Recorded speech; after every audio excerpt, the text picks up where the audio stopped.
गरदा उड़ा बता चली मचला लइकन में खलबली। अरे बाबू हाय गली में गरदा उड़ा बता चली मचला लइकन में खलबली। मारले नि सेंट जब हम कम कौआ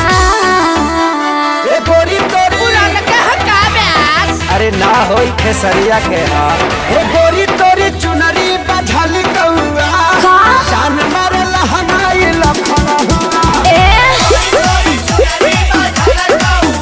हटा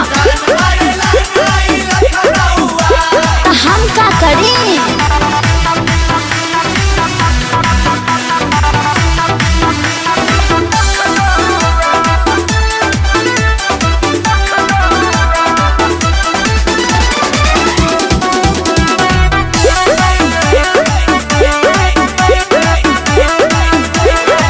कातिल जवानी फरहबी अदाबा एही पाया बाबू दुनिया फिदाबा।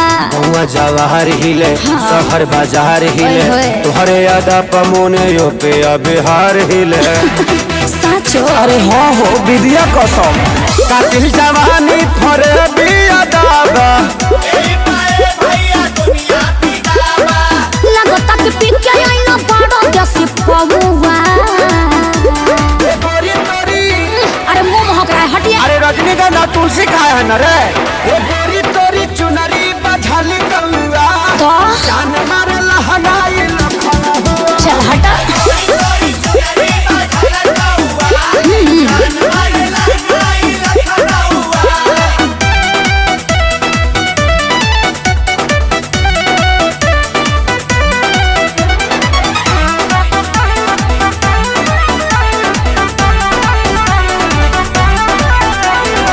झुमका पर झारखंड बापा गलाइल पूर्वांचल के दिल नथिया पर आइल। तोहरा पर पड़ल बा नजर रंगा बाज के हरदी लगाहिले चिरई उड़न बाज के। अरे सब बुझाता पटना ले जाता का गनवा झुमका पर झारखंड बापा गलाइल